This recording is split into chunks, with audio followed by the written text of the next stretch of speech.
JP, ano ang programa niyang mga nagpo-protesta ng driver at gaano karami ang nakiisa dyan sa transport strike? Ella, dun sa nakita natin na mga nagsagawa ng protesta, dito nga yung grupong Piston at Manibela sa University Avenue sa UP Diliman, ay halos kaparehas din yung bilang noong nagsagawa sila ng protesta noong Disyembre at halos mapuno nila yung kahabaan ng University Avenue mula dun sa mga miyembro ng Piston at Manibela na galing pa sa iba't ibang mga probinsya.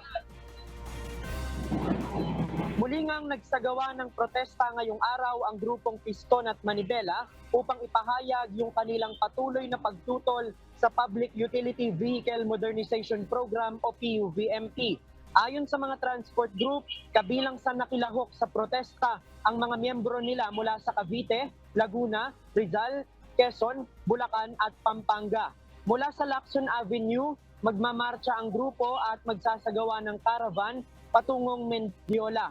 Makikita sa mga dala nilang banner ang kanilang mga panawagan, pangunahin na ang No to Jeepney Phase Out.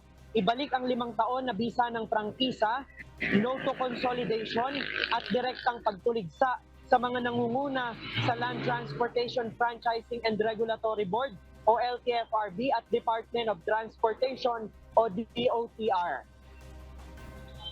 Ella, ayon sa Manibela at Piston ay magsasagawa o magsisimula sila ng marcha doon sa Lacson Avenue patungong Mendiola. At dito sa area natin sa Quezon City, sa may papasok ng Elliptical Road, nagsisimula na yung ginagawa nilang caravan. At kalalabas lang nila mula dun sa University Avenue na yung mga nagtipon-tipon mula sa grupong Piston at Manibela. Inaasahan na yung area mamaya ng Mendiola ay dadami yung mga nagpo-protesta dyan.